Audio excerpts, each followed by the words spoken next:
बिना शक होवे सवा वर्गी शह कदों ही किसे उधार छड्डी जिहदा मूँह मुहांदरा लिंद वर्गा लोकां वो भी नहीं नसवार छड्डी पग 21 गजां दी गई किथे दुनिया फैशन ने कर खुआर छड्डी 7 गजां दी लक दी ला लकों लक लोकां दे पा शलवार छड्डी छोले फड़ अफगानियां पाए किसे छली घल पठाना दे घर छड्डी और टक्के बन गए मर्द पंजाब वाले जाते अपनी रीत बकार छड्डी ते डॉक्टर साहब फरमाते ने कि दही विकिया जा दुकान उत्ते लस्सी लोगों ने घल बाजार छड्डी दुध नसिया पिंडा के शहर वाले बुक्कल पैकटा दी उस मार छड्डी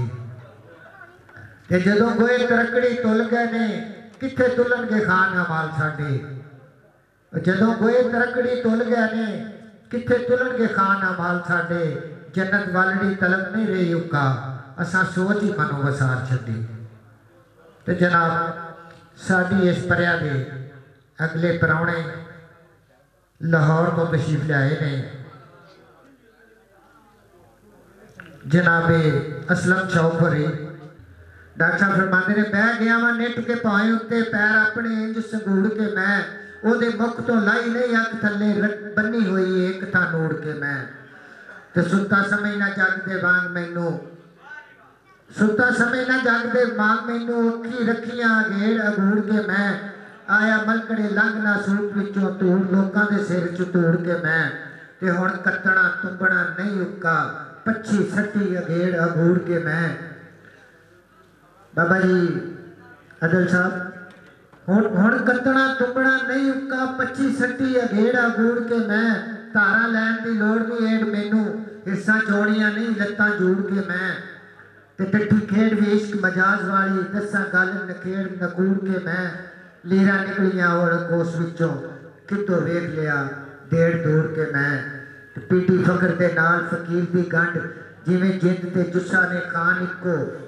बुल्ला पीर जो लबनी ने गल पूरी डिठा सबना ताई छेड़ छूड़ के मैं आओ करिए ओदी गल छड्डो भैड़ी शोदी गल आओ करिए ओदी गल हर एक शादा मालिक जेड़ा सुच्चा मुर्शद सालक जेड़ा अंदरों धोवे कालक जेड़ा उक्का करे ना हालक जेड़ा ओदे दर दरवाजे चल आओ करिए ओदी गल लखा बाल ते इको माली फिर भी करता है रखवाली बाल बराबर था नहीं खाली जेड़ी उसने डिठी पाली हर था खड़कन ओदे टल आओ करिए ओदी गल 7 जमीन आसमान बनाए सोने साहेबान बनाए बालक ते नादान बनाए